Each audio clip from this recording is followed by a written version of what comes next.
What's up, everybody, and welcome back into the Play the Fight Song College Football Show. Another action-packed conference preview tonight. We have a very fun preview ahead. It's the Big 12. We have an in-house representative in Jake's Iowa State fandom, so I'm sure he's excited to talk about it. We've had a lot of news the last week. College Football 25 came out. I'm sure everybody who has early access has been playing it like crazy. If you're anything like me, you haven't gotten a stop probably since it came out. I don't know if you guys are feeling the same way, but the boys are here, and I need some defensive help. JB, who can make a stop? Because it ain't me, JP. Still learning. I would say the drive I have to hit stick, because 14 was so easy to just connect on anything. Just let the computer and your guys make plays. Don't jump around or do anything crazy. Just let them make the play. Common tackle. You're fine. If you try to make the big play, you just get toasted. I mean, burnt to a crisp. Yeah, I cannot do it. And I know last night we did have a head-to-head matchup within the show. Jake went head-to-head with JP. Off the side, I didn't get a chance to watch. I'm sure I will watch some of the matchups coming up. But who won that, Jake? You want to give us your breakdown first? Who won that first matchup? Better team lost. That's all I got to say. Better team lost. No, actually, talent-wise, JP had more talent on the field. The better coach almost pulled it off, but talent sometimes just wins outright. I hope JP can just sleep better at night knowing that he got out-coached. To be fair, I believe final score was 21-17, right?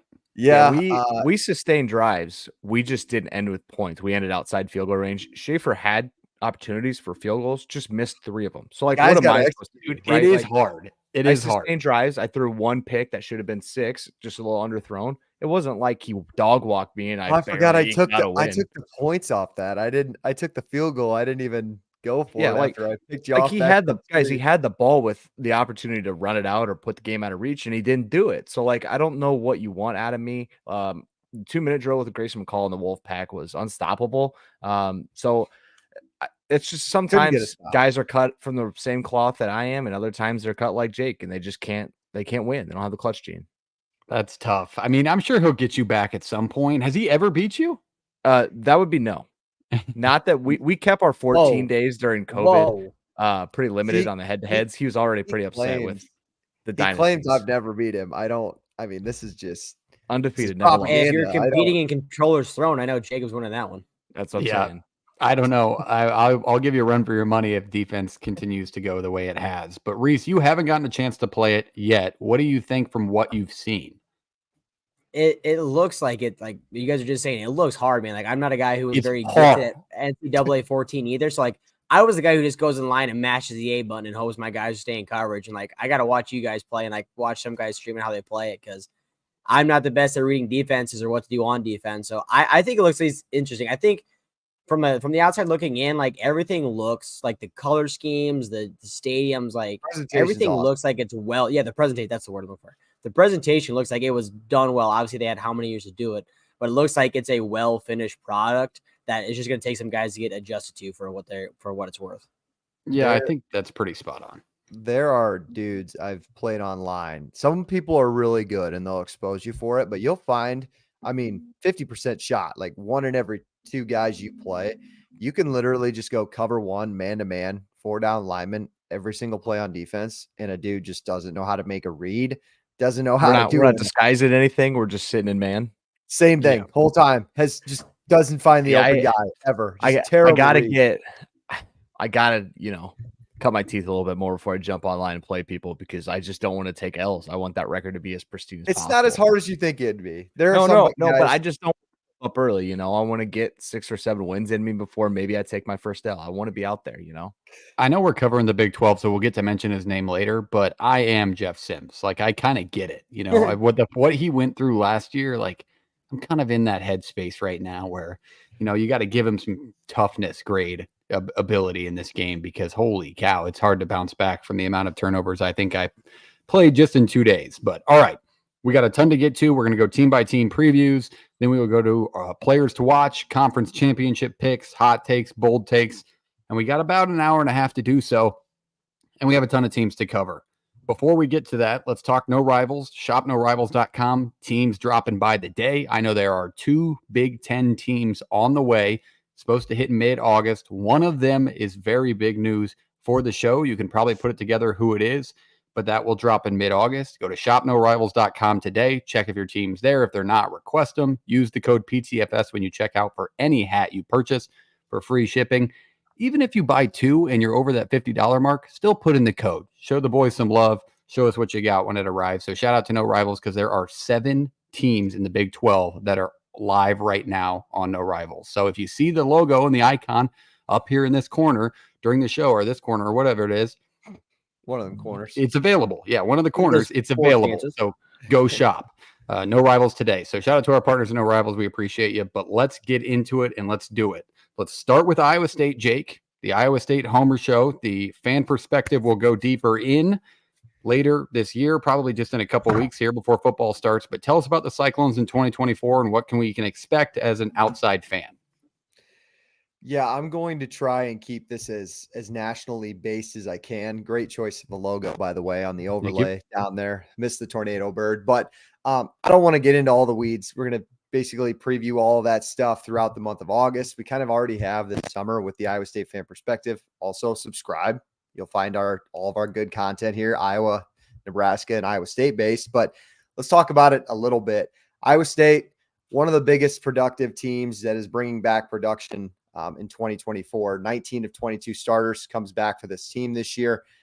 Coming off of I would say, surprising year for most fans. I think most fans in the middle of the gambling scandal and all that kind of stuff, the over-under win total was at 5.5 heading into 2023. To end with 7 wins, I think was a really good season for Matt Campbell going into year 9. I think the national perspective on this team is really, how can Rocco Beck build off of his great freshman year? Big 12 freshman of the year offensively. I think this is a well-known name, or is going to be a well-known name in the college football community after this year.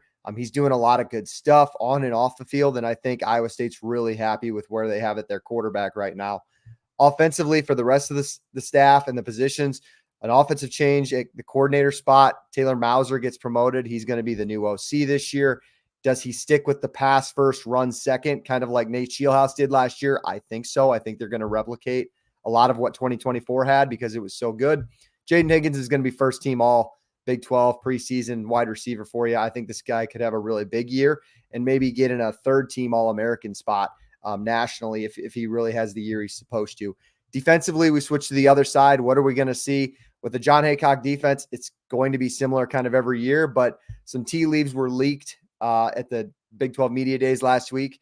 Matt Campbell and defensive tackle J.R. Singleton saying that we might see some 4-down linemen this year. I think that was due from the lack of pressure they had on the quarterback last year. So they go in and bring Louisiana Monroe defensive end transfer and Kennard Snyder. I think he's going to be really good. He's going to help out a lot. Tyler Unyedem, going to be another guy at defensive end that could be a pro potential guy in a year or two. The safeties are really good. Malik Verdone, Bo Filer, Jeremiah Cooper. Those are all conference level guys. The biggest question is, this is the best group of safeties in the league. They just have to stay healthy, and they haven't shown that they can do that as of history, but we'll have to wait and see if that group can stay healthy. This defense is going to be really good once again. And I think it's a group you're going to be familiar with at Iowa State. Over under win total is at 7.5. I think, we're going to probably break that down once we get closer to week 0, week 1. But I think it's a good number for this team right now. And their schedule is manageable, some tough spots, but it's manageable. I don't think it's going to be as hard as what we thought going into last year's schedule was. So that's kind of my brief Spark Notes analysis on my team. Listen to us more throughout the month of August. Yeah, one thing that's interesting about Iowa State to me is I was looking at their schedule. I think they get a lot of their big, more competitive or bigger games in general, I guess, games at home. K-State, yeah. I mean, they get a couple of opponents there, and it's not I wouldn't say an easy place to win. JP would probably disagree, but JP, what do you think about the Cyclones this year? Obviously a rival's point of view here. I think a lot of it is the production that comes back needs to step up. And that's not to say they can't do that, but with a program that's developmental like an Iowa or an Iowa State, returning production doesn't necessarily equal more talent or better play from a lot of these guys. And so like on the interior, like Jake's talking about, they got to get a little bit better on both sides of the ball. I feel like even if, you bring 5 offensive linemen back and the scheme change late in the year definitely helped them gel better and, kind of cover up some of those spots that maybe they weren't as potent with. But throwing to open up the run and then letting that offensive line kind of work, I think it'll work for them this year. I really do. What do you think, Reese? Do you think the Clones have a good year? I know they were talking about kind of the baseline on the show the other night, the fan perspective, like you said, check it out, at 7. You think they get over 7? You think they break that 8-win mark? I think if that defense can figure it out, it's stout. I mean, you have Coach Campbell, and it's like, I forget what the stat was, but it's like, how many times has this Iowa State program won over 7 or 8 games in the history of it? And like, it's been, I think it's like 4 of the 7 years he's been there, they've been able to do that. So as long as that guy's your head coach and you have the quarterback you had from last year, who everybody is very high on this year, I think if you can keep that guy healthy and just have a stout defense, I don't think it's unreasonable to expect them to win 7 or 8 games again. I think that's well put. So there's the stamp on the Iowa State Cyclones this year. Let's move down the line. Let's go to UCF. Gus Malzahn's squad takes on the transfer portal, adds some big pieces. JP is going to tell us a little bit more in depth about him. JP, tell us about the Knights this year. 100%. This is a team I was high on last year before they even got into the Big 12. I predicted them to win 8 games a season ago. I wasn't that far off. Like, I know they landed at 6 and then lost the bowl game, but they lost 3 Big 12 games by a total of 1 or 2 points. Like, they were right there. A 30-point lead blown, playing Baylor, very close against Oklahoma, super close against Texas Tech late in the year. I don't think I was that far off. It wasn't as much a judgment on the conference. I just thought I had a really good read on what this team was going to be a season ago. This year, strength schedule of 53. You're no longer the new dog in the Big 12, so it takes a little bit of pressure off you. But you do, I think it gets a little bit tougher with the additions of these teams because you're not going to miss as many quality teams each year. You're going to have to play the top in the middle of the conference pretty much every single year. There are some schedules out there that we'll find out later that are a little softer than others. UCF is not one of them, though. This is a program with resources. It's a program that can learn to spend the money the right way and has put a lot into the school, into the football, and all these different things to go get some guys. So it's a program who should start to see that payoff on the field. Is that this year? We'll soon be find out. KJ Jefferson, Arkansas transfer, will play quarterback for the Knights this year. Great thing about him is he is a perfect scheme fit. Now, he's not a John Rice Plumlee where he is speedy, getting the outside. He throws a better deep ball. He's definitely a thicker dude. But he is, I think, more talented than what Plumlee was a season ago. And I liked what Plumlee was doing for this offense. Great part about it as well is he doesn't have to do it by himself. You have a tandem in the backfield that is, I mean, could you say one of the best in the country, if not the best in the Big 12? Like, I think pretty clearly there. The one thing that I do look at is, like, where are you going to get the help on the outside of Kobe Hudson? Kobe Hudson will take over the number 1 overall receiver spot for this team. It'll be really interesting to see who can be that number 2 guy for them now. I think it's kind of between Xavier Townsend, Javarius Johnson, and Trent Whitmore. I think between those 3 guys, they got to find a true number 2 to kind of take some of that burden off of Kobe Hudson. The O-line will need to gel. They played 8 different guys across the offensive line a season ago. They'll need that to kind of work, but they only bring back 3. So transfers are going to have to fit in. Guys who got a certain amount of snaps are going to have to really help this team be good. The scheme helps a ton, but it's going to have to get better, to be honest with you, because you got to keep KJ healthy. And to be honest with you, if RJ Harvey and Penny Boone aren't getting, I think like 5 yards a pop sometimes with these guys, of how talented they are, it's going to be an offensive line issue that kind of shows up. Defensively, now this is exactly where UCF really wants to improve. The run defense a season ago was an absolute Achilles heel, like just gashed. And then everybody might remember the Oklahoma State game where Ollie Gordon went in there and was held to like 2 rushing yards, if even. That wasn't the case in Terry. I mean, they were getting gashed almost every single play. They're going to have to find a way to really shore that up, and they did that through the portal. They brought in a lot of defensive tackle help to thicken things up across the middle, but you do lose the ability to rush the passer on the outside. You lose a guy like Tremont Morris-Brash, who had 8.5 sacks last year. He would have been the returning sack leader in the Big 12, and I think he was near the top a season ago for the Big 12. Linebacker unit, I think, is going to be their best unit on defense. They got transfers from Texas Tech, Vandy, Cincinnati, and Idaho. All guys who legitimately have gotten a ton of reps, a ton of snaps, and have been very high-level players at these schools. So they're not going to be elite, but they'll gel really well together, in my opinion. Tough to worry about the DBs because we're going to have to really think if we can't protect the run, it's tough for these guys to really protect against a big play action pass or a big play down the field. So with the rush defense has got to get better. These guys will kind of settle in a bit more because they've been very solid as well. A couple guys that I definitely want you to know, linebacker Deshaun Pace. He's one of those linebackers that transfers in. He was very good at Cincinnati a season ago. He'll be very good for UCF this year. And defensive end, Malachi Lawrence, he'll probably be your sack. He's your returning sack leader. He'll probably be the guy that leads the Knights again here in 2024. So looking at kind of where they are on everything, a 7.5 win total, looking at the schedule, it's not the easiest in the Big 12, but it's definitely not the hardest. I think your big ones, getting Iowa State on the road, West Virginia on the road definitely stinks a little bit, but Arizona State being your other in conference and TCU being the two, I don't think anybody's scared to go play in Fort Worth or in Tempe right now. So the schedule's favorable, but they do play really talented teams in West Virginia, Utah, Arizona, Iowa State, and Colorado. We don't know what Colorado's going to be quite yet. So I would lean, if you're out of the conference. 100%. Yep. I mean, it's not a cakewalk, so we'll see what the Knights can be in 2024. I think the college football world is kind of looking forward to the KJ Jefferson, RJ Harvey show because that's going to be a duo to watch. Jake, where do you think the Knights are kind of landed? They have a down year last year, but some big wins that JP mentioned. Where do you kind of think of them this year? Did they do enough in the portal?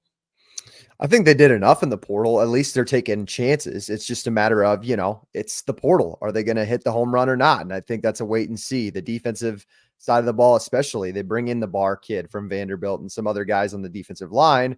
Are they going to be able to stop the run? Do they fit and mesh right into Big 12 play? We'll have to wait and see there. But offensively, there's no question. I mean, this might be skill position wise it's top 2 or 3 most talented teams in the league with Jefferson, Penny Boone, RJ Harvey. And I like Townsend and Hudson. They're really good players too. So, yeah. What do you think, Reese? Go ahead, JP. I was just going to say, to add on to that, like if you put these 3 up against any other backfield in the country, do you really blink an eye at and be like, obviously they're not better than that one, right? Like they are up there with just about anybody, and nobody's going to just shake their head at these 3, no matter where you put them across the country. Reese, what do you got? I just think if this defense isn't that good, this is going to be a fun team to bet overs on because I think they're going to score a lot of points. And if they don't have a good defense, you're in the Big 12. There's going to be some high scoring, good teams there. So I think it's going to be a fun team to watch just to have on the football, have on the TV and bet some overs. Yeah, I don't think we've thrown a lot of betting lines out there or betting picks, but that's probably a good one to take a look at because I do agree this offense is going to be fun to watch. So there's UCF. Let's keep it moving. We are going down to Reese. Reese is going to take us through the 2 years ago. This team played in the national title. Then they have a down year. Chandler Morris departs, which I'm sure Reese will mention. But let's talk TCU football in 2024. Yeah, just like you mentioned, this team's coming off a bit of a letdown, even though I feel like people kind of saw it coming after your national title run in 22. They went 5-7. And this year they're bringing back 16 starters, 7 on the offense and 9 on the defense. But the defensive returners, is that a good thing? They gave up 28 points a game last year and 400 yards as well. They started off the year very strong, though. I mean, it helps when you play Colorado. They got 16 sacks in 4 games, and they gave up less than 100 yards rushing in the first 3 games. But after that, they really slowed down. They only managed 10 sacks in 8 games and gave up less than 100 yards rushing just once in the final 9 games. DBs played well for the most part, but again, to open up the year, they gave up 510 yards, and then at the end of the year, they gave up 400 yards. So how can you be more consistent and try to figure that out? And how do you try to button up that defense? How about a new defensive coordinator? They brought in Andy Avalos, who comes in from Boise State, and before that was the defensive coordinator at Oregon. And then offensively, you bring back quarterback Josh Hoover. He's slated to be the starter right now. We started the final 6 games for them last year after Morris got injured and departs, now goes to North Texas. But in his first game, he threw for 439 yards and threw over 400 yards against Baylor as well, too. So his only really problems came with turning over the ball. He still threw for 15 touchdowns, but it's also going to be his second year now under the offensive coordinator, Kendall Briles. So you would assume he would get a little more familiar with that system and and try to think like long ways down the road. What are we trying to set up for later in the games? And then you also lose your top running back to the draft. So look for Cam Cook and Trent Battle to kind of be your top guys in the backfield this year. And also, I think offensive, they got to be a lot more balanced. They only averaged 155 yards on the ground last year and 312 through the air. So it got to be kind of obvious what their scheme was going to be going forward because their line just wasn't that great and they just couldn't really just set that tone as they wanted to. And then when you dive into the schedule, it's the number 38 strength of schedule. And again, I think when you look at the schedule, it's kind of hard to pencil in back-to-back wins. I think their best shots at the beginning of the year, when you go to Stanford, you get Long Island at home. But after that, man, I mean, you get some tough games. You go on the road to SMU for the Iron Skillet. You get Kansas in Utah. And if that's a night game at Rice Eccles, good luck. We know how hard it is to win at that place. You get Oklahoma State and Arizona at home. But I think for this team, they're over-under at 7.5 wins. I don't know. I think that might be a little bit too high. I think if they do get over it, it's just 8. But I think they just got to get really lucky like they did in 2022, where they just found a way to win one-possession ball games and just not turn the ball over when they had the chance to win a game. Yeah, a team we have not gotten to talk about their uniforms for this year, but I will throw in there, it might be the worst uniform change in the history of college football. So that would be my main takeaway for TCU. Get rid of those practice jersey. Maybe you'll have a chance to compete this year. JP, what do you think on the Horned Frogs this year? It sounds like Sonny Dykes really likes the team he has in Fort Worth. And maybe it's okay that they're flying under the radar a little bit. I mean, they're not picked in the top 4, but I've seen them anywhere from 5 to 9 in the Big 12. And I think that's kind of right where they fit in. Again, like Reese made a great point. If they can win one possession games, any team in the Big 12 that can find a way to consistently win one possession games is going to find them hitting the over on their season win total and may find themselves playing for a conference title here. So that's where I will see them, is just how they're coached, how they handle certain situations, because they got just last year started off in such a weird way for them, and people just kind of let them fall for the rest of the year. Jake, what do you think?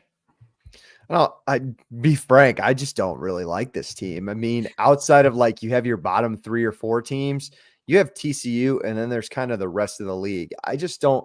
The good teams or the legitimate teams I could see making a run in this league, I find one spot on that team that I'm like, man, I really like that player or that position. There's just nothing on this team that I like. The defense is very questionable to me. They were really, really bad last year, and Josh Hoover was okay, I guess, for stepping in and doing what he had to. Losing Bailey at the running back spot, he was their best player, at least what it felt like last year. They lose Jarrett Wiley, the really good tight end, for a couple of years. Like, I don't know where this team's strength is, if you really ask me. And I feel like I know most of these teams decently well. Fair enough. But all right, there's everything on TCU this year. Before we move on to the next team, let's talk a little bit about what you need to do as a listener. If you're on YouTube, hit the like button. It helps more than you know. And while you're doing that, hit the subscribe button. Just 2 button clicks. We're giving you plenty of time to do so now. Spread the video around, drop a comment, drop a take while we're going live to let us know what you think of the teams we're previewing. It means the world to us that you're here. So leave a little like so we know that you were. But all right, let's move down the line. I'm up next. We're going to talk a little bit about Baylor.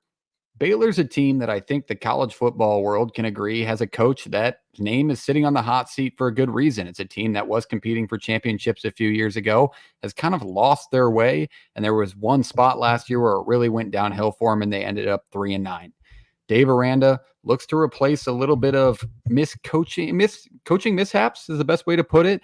Brings in offensive coordinator Jake Spavital, who used to be the head coach at Texas State. He used to be the offensive coordinator at West Virginia, had his hands in the offense at Texas A&M way back in the day. Going through some fan takes of his time at West Virginia, not the best tenure there, but he had a good offense at Texas State. He just could never put it together, so maybe he finds the right home and he gets to spread it out a little bit with the Bears here. Talking about their offense, you bring back your top 5 wide receivers this year. You return a ton. You have a ton of experience on the outside, which is really important. One of the leading ones is Monterey Baldwin. The speedster went for 600 yards last year and 4 scores. He looks to make an impact this year again. And then at the quarterback position, everybody needs to talk about Toledo transfer DeQuan Finn, the reigning player of the year from the conference he came from. He threw for over 2,600 yards and 22 scores, and he's looking to make a splash in the Big 12. You also return your starting running back in Reese, so that should be a good 1-2 punch. You have the experience on the outside and at the skill position at quarterback and running back. Look at the offensive line. You're getting a couple guys back from injury. You also have a couple of starters listed as second in the depth chart now, so they have experience. So you add a little bit of depth there. So everything's looking up and up on the offense side of the ball, which wasn't the worst part of your team last year. We'll get into the defense, but there only is 2 games that really stood out to me. And you didn't put up a ton against Utah, who had a decent defense, and you put up 6 against Texas, who probably had one of the better defenses, but in the grand scheme of things, it wasn't as good as you thought for a team of that caliber. Let's talk about the defense. The defense is where the issues lies with this team. Aranda takes the play calling sheet this year. He has not done that since his time at LSU in the 2019 National Championship team. He'll go alongside Matthew Just don't want to get this last name wrong. Powledge, I believe it's pronounced. Sorry, Mark, if you're coming for me in the comments, but Matthew Powledge is their defensive coordinator. They're going to pair up on the play calling sheet this year, which should help them take a step forward. I know Aranda is really good at working with linebackers. He focused on that area this year. They do return sixth-year linebacker Matt Jones, who led the team in tackles last year at 82, and they return their freshman All-American cornerback Caden Jenkins. The only problem that lies on the defensive side of the ball is you really didn't have the transfers come in that you needed to, or you're going to have young guys step up on the defensive line because you had 2 guys medically retire this spring. So you're going to have some young guys come forward and make some plays for you on defense. They gave up 33 points per game, which is one of the worst in the Big 12 last year. And they had the 115th ranked national rushing defense. So the defensive line is where the question mark lies for good reason. So overall, this team, looking at their schedule, it's kind of weird. They don't really have a stretch where they're going to get 3 or 4 in a row. I think the main focus should be the beginning of your schedule. You look like you can get 4 or 5, but that gives you either a win against Colorado or Utah. Like, they just kind of have these tougher games, and they don't really have a stretch where they can make up a lot of ground. I don't know if they get to the point where Aranda gets to keep his job. That's the main point that I took away from Baylor. Jake, what do you think on the Bears this year as the Big 12 guy? Do you think Aranda is looking for a new home, or do you think he gets to stay in Waco? Yeah, I think it's kind of ironic that his last year potentially could be on his shoulders because now he's got to turn this defense around and call plays on that side of the ball. And he doesn't really get much help. It's like me last night trying to coach against JP. Sometimes you can call out the great plays, but the talent's not there. This defensive line for Baylor is really bad. They brought in like Daquan Finn and a couple of other players like offensively in the portal, but they struggled to get anybody in the portal on the defensive side of the ball. And that's a big concern. Keep this in note. Their first official conference games at Colorado. The Utah game is a non-conference. We've said that 100 times if you listen to this show. So I'm really interested. That first conference game for Dave Aranda this year is going to be really interesting because I think it's a good test, and you're going to have to play the high-flying, passing offense of Colorado and Boulder. So we'll see. Yeah, what on paper to me it just stuck out. Like, these teams they're just trying to win high-scoring battles. I just don't know if they added enough on defense. JP, what do you think of the Bears this year? I think there is a world that we could live in where Baylor wins 4 or 5 games and Aranda keeps his job, and that's if Daquan Finn is just insane. Right. If this offense is just crazy, the defense isn't awful, but they're not kind of the level he wants. I think there's a world. It's a tough one to see, but I think it's there nonetheless. Go ahead, Jake. I hear the offense. He's not an offensive coach, and the offense doesn't keep up well enough. If the defense can't be this bad, like Dave Aranda's never going to have that great of an offense. I mean, look at the year he won the Big 12. How did they end up winning that football game? They stopped Oklahoma State on 4 straight plays at the goal line. Like, that is what I think of Dave Aranda and Baylor being at its best. And I just don't see that team. Yeah, and the one point I forgot to mention, but I mentioned at the beginning, is I think the last year, the turning point for them was that UCF comeback. They led UCF late in the fourth quarter, let them come back and win that game, and then they rattle off. They lost their last 5 games, so they only won 2 games after that. So that was kind of the downturn for them last year, so they got to avoid that one. Reese, what do you think on Baylor quickly here in 2024? I just got my player to know coming from this team later on, so that's all I need on this team. Okay, I like that. Move it down the list. Let's go back to the top. Jake is up again, and he is going to take us through Utah. The Utes are picked to win the Big 12, their first year in it, so tell us about them. Yeah, first year in the Big 12, and I wouldn't say heavy favorites, but it's almost a unanimous favorite in this league right now, and we'll talk about the second team in just a minute. But what's in store for Utah this year is, I think, question number 1, how many more years do we get of Kyle Whittingham? He said at the Big 12 Media Days last week he doesn't know if he'll be around for that game in Vegas in 2027 against Miami. Who knows? It's coach talk. You know, coaches always have a hard time hanging it up. But if this were his last year, I think he's got a pretty good squad to go out on, and that might be an indicator on what we have in store this year.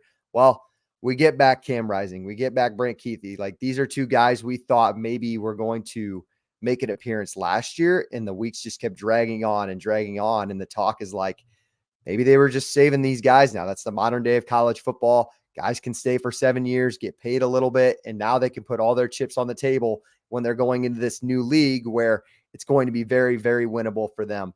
Former they added 3 guys in the transfer portal, 3 4-star kind of guys, wide receiver and tight ends, because this was one of the worst offenses in Power 5 last year. A group that ranked in the bottom 90 in points per game and yards. They really struggled, especially when they didn't have their starting quarterback. They bring in Dorian Singer, wide receiver from USC, who was really good when Caleb Williams was around, and in Arizona before his time at USC. This is a guy who kind of showed out in the spring game from what I've seen, and he's going to be probably a top 2 or maybe their number 1 option at receiver this year, along with Money Parks. I know Cam knows that name kind of well. Those are going to be 2 of your top receivers. They bring in Carson Ryan to back up Brant Kuithe. He's a 4-star tight end from UCLA. Another good get, because that's what Whittingham's offense is more so going to rely on when they're not running the football, is how good can their tight ends be. So really good pickup for them. Defensively, 7 starters return. I think this is one of the best defenses in the league, and it's honestly probably a top 15 defense in college football. And that's what we can really trust with when Kyle Whittingham has his football teams ready to go. Even when the offense was really bad last year, the defense still showed up and gave that team a chance night in and night out, even when Bryson Barnes was your quarterback. Logan Fano and Junior Tafuna, I think I said that right. I hope I will. I'll learn the name by the middle of the season. Don't roast us in the comments. We try our best. They're going to highlight one of the best defensive lines in the country. I think the interior wise, this is one of the couple of the best pairs of defensive tackles you'll see in the Big 12. If the bottom line, I think we can talk about this team for 10 minutes or an hour. They just got to stay healthy, and you got to keep Cam Rising healthy, or all this stuff can get thrown away and it's out the window heading into 2024. But here's a little tidbit. Their backup quarterback is Zach Wilson's brother, and Isaac Wilson. I believe he's a true freshman or a redshirt freshman. I think he was a 4-star recruit, but it's going to be, we've always seen this before. It doesn't matter what your talent level is. Stepping in as a freshman's never going to be easy if he has to. So got to keep Cam Rising healthy in 2024. Yeah, that's a good way to look at Utah. My first thing that popped into my head was my first dynasty I played in college football 25. Cam Rising won the Heisman. JP, how realistic do you think that is with a team like this that can be at the top of a conference in their first year in it? Do you think that gives Cam a better chance to find himself in New York? No. Okay, fair enough. I think he's a great quarterback. He just doesn't have the star power that is going to sell people. I mean, that's kind of what and the way they play. I mean, the style of offense isn't really, it's not eye candy by any means. That's fair enough. We got to get his. Depends what kind of offense you like watching. We got to get his. We know what you like watching. Relax. Smash mouth football. Slow and play. Yeah, 36 dive. Yeah, 3 times in a row. I should have found out if Utah had a fullback. That'd really get JP Naked going. Boot. He definitely has a fullback. Come on. I know. He's got the Ute shirt on. He's got the Ute shirt on. He's a big Utah fan. So shout out Utah. But Reese, what do you think on the Utes this year? Do you think they get it done and win their first year in? They got the biggest X factor. They got Rice Eccles Stadium in the back of their pocket, man. Yeah. I mean, I think it's hard. You can't go on the road and exactly. Yes, it is. It's 100% now. Facts. Hey, that's Tiger Stadium right here. Rice Eccles right here, right below it, baby. Try going there. And when the sun goes down, stuff gets weird up there, man. If you're not familiar with that, Reese dropped a take last year in our previews where he said Rice Eccles was the toughest place to play in the Pac-12, and the public did not receive it well. So disagree with that. Before the Oregon loss last year, I heard they were like 31-2 in the last 5 years at home or something like that. I mean, it's a fair point. I bet our buddy Josh Pate would agree with that. And if I just had people are not happy about that. Josh Pate would agree with that one. I mean, it's not as crazy if you look at the statistics behind it. People just can't grasp looking at Utah as a top team like that, like a scary place to Gorgeous stadium. It is nice. A lot bigger than you think it is. I forget you've been there. On TV. Yeah. Doesn't look big on TV, but it holds, I think, packs a 65. Yeah. Mm-hmm.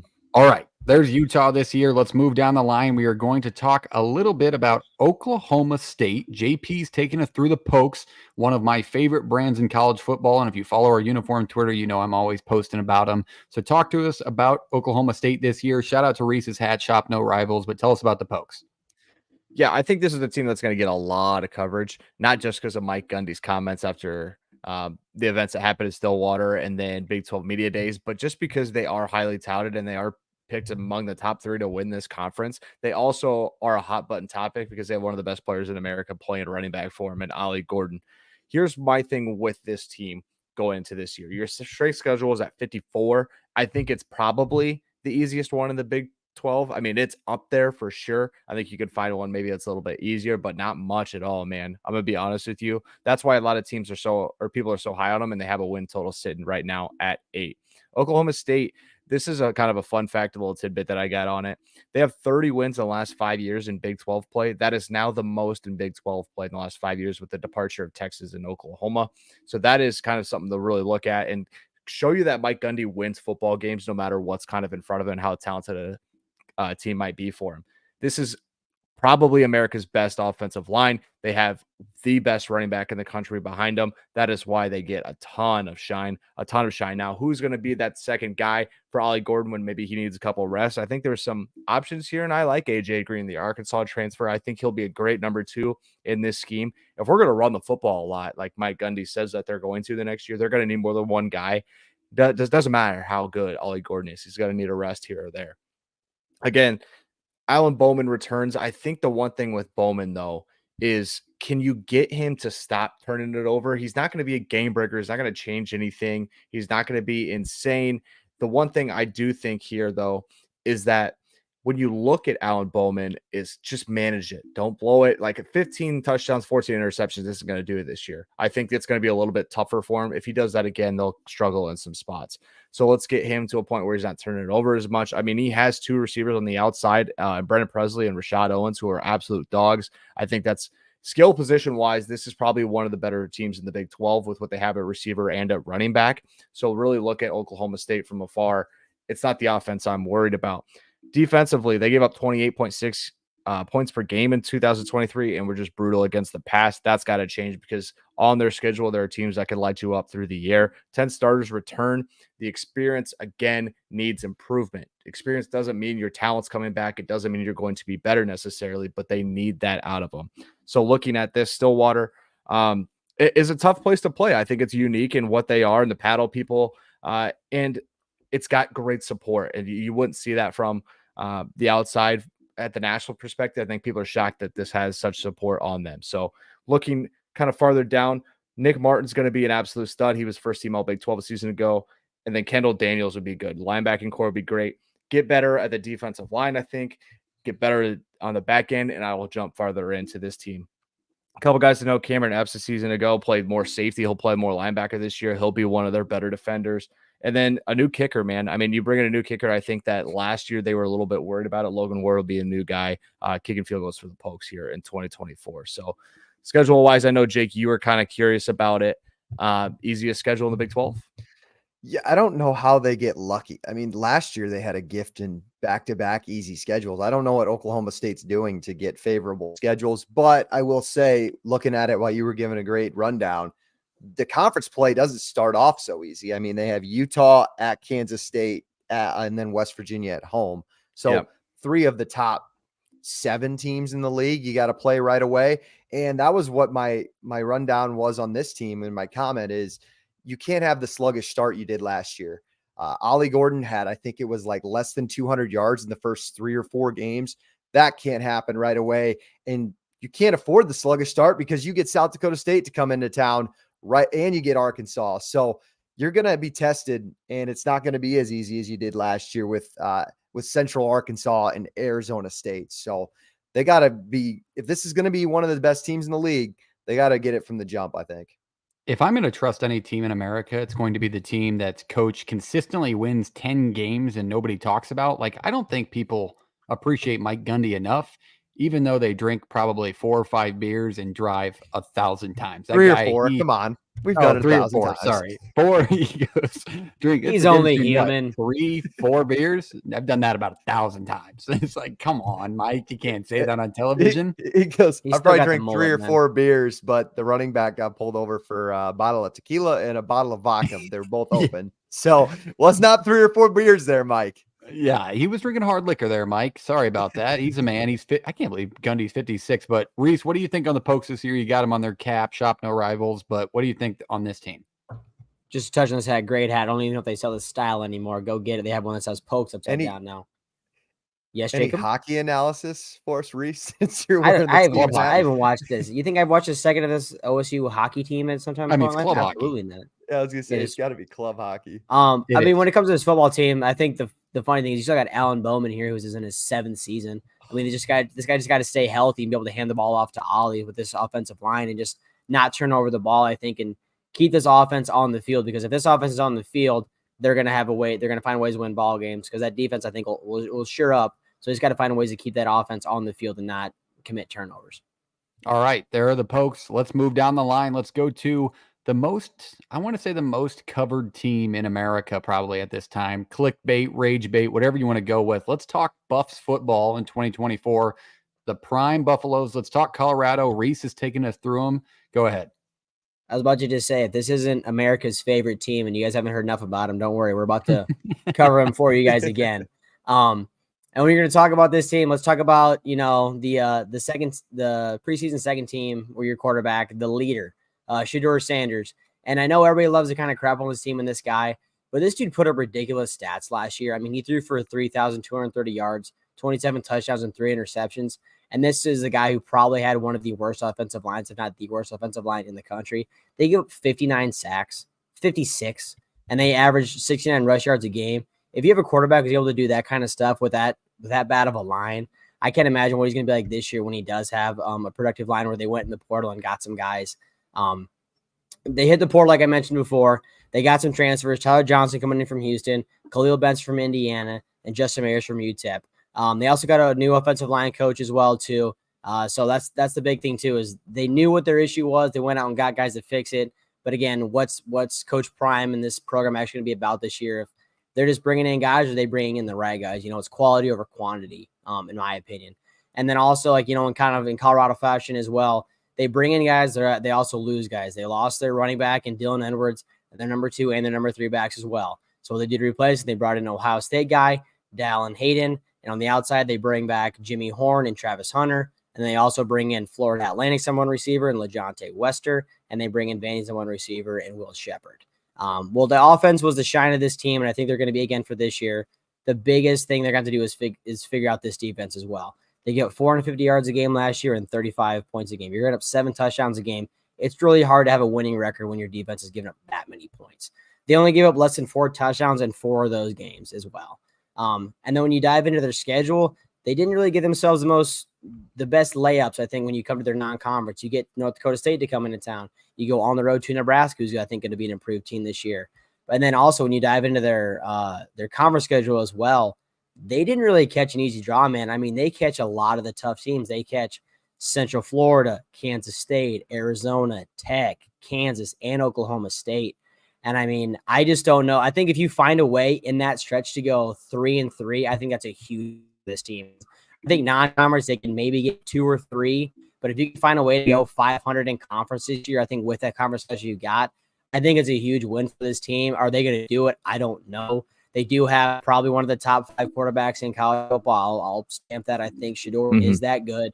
But it's just, did they find the right guys in the portal for that offensive line? Because we saw what he could do last year with a bad one. So if he gets a good offensive line, I don't know, this team might be sneaky, I think, because they can, if they average the points they did last year with that bad line, what can they do with a good line? Because that defense is the biggest question mark, I think, too. Just the line, I don't know if the line can get any worse than it was. If it's anything better, it's going to be an improvement for this year, I think. You're going to learn a lot about this squad Thursday of week 1. That's when they play North Dakota State. So they got a little bit of extra rest going into that Nebraska road trip. But it's a team that I feel like not everybody's tired of hearing of, but you just kind of want to see the product. Like you heard about them all last year. They looked incredible the first few weeks, and then they fall off when adversity kind of hit them. But JP, where do you think the Buffs are at this preseason? I think they have a better skill position group than they did a season ago, and that's with the loss at running back. I mean, I'm not kidding when I say this. This will be first team all Big 12 receiver here. LeJonte Wester, the kid from Florida Atlantic that's coming in, over 1,000 a season ago. He's going to be first team all Big 12. If Shedeur can get him the football, whether he spreads it out a ton or not, I think one of the better skill position groups in the conference for sure. Again, Reese is right. Like, we just need to see the defense. Like, it needs to be a little bit better. If they can get to average, I'm seeing bowl games. But if it stays below average, it's hard for me to pencil in 6 or 7 wins. You got to think their scheme's going to be a little bit similar. They do lose Sean Lewis, who goes take the head's job at San Diego State. So you're wondering kind of everything's going to be similar, like, or are there going to be better protection schemes? Jake, what do you think on the Buffs? Just how different will the 2 deep be this year? I mean, they lost a lot of 1-score games last year, and I think it had to do with a lot of change that Deion was trying to do in the middle of the season, but also just they didn't have the depth, particularly at offensive and defensive line. JP nailed it on the head. I think this is the best wide receiver room in the Big 12. I love Wester. Even the Omari and Hampton kids showed a lot of flash last year. And if Wester can come in and take some of the load off Travis Hunter offensively, and if Hunter can be like your third option, I think that's pretty damn good. But it's going to come down to, can this team get through November healthy, and are they going to have guys ready to play? Correction on the Omarion Miller. I was about to say, you just said Hampton. You said Hampton. I was going to say he transferred. Damn, that? That's more. Did I say Hampton? Yeah, I think you just did that. We're only human. It's all right. We did go ACC to Big 12. We set you up. Hey, Thanks for helping me. Yeah, good. Somebody in the comments is commenting already dropped. They're already down typing there and it. let you have it. No, they already let you have it in St. Clinton. Did he really just say that? I thought, Hampton did show some flash last year. I think he was kind of solid. But we love that. So if you want to give us some heat, throw it in the comments. We like to listen to it. It's college football. We like the criticism. Yeah, constructive criticism. And we like heat. Bring it. But all right, let's go on. Let's go down the line. I'm going to talk a little bit about Kansas, and I think Kansas fans are excited for an upcoming season that they should be. Lance Leipold brings in Jeff Grimes at offensive coordinator. He comes from Baylor, the team I just previewed. So they had a good offense, like I mentioned, and they have the pieces to do so. They bring in, and I shouldn't say bring in, but they have 30 seniors on this roster, everybody. So if they're going to compete for a conference, it should be this year. And they're up towards the conference preseason rankings for good reason. They have a great 1-2 punch, probably one of the top, if not at the top in the Big 12, with Jalen Daniels, who just can't seem to find a way to stay healthy, and Devin Neal, who's probably one of the better running backs in the country. This conference is loaded with them, and he's one of them. He will become the all-time rushing leader at Kansas this year. That 1-2 punch has got to be relied upon this year.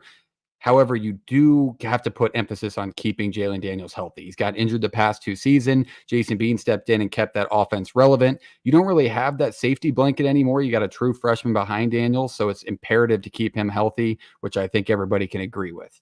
On the offensive line, you replace some pieces, but you do get back a former 5-star transfer and Logan Brown, who transferred in from Wisconsin 2 years ago. He was knocked out with a knee injury last year. They said he stood out in the spring, so that should be a nice sense of protection for keeping Jalen Daniels healthy.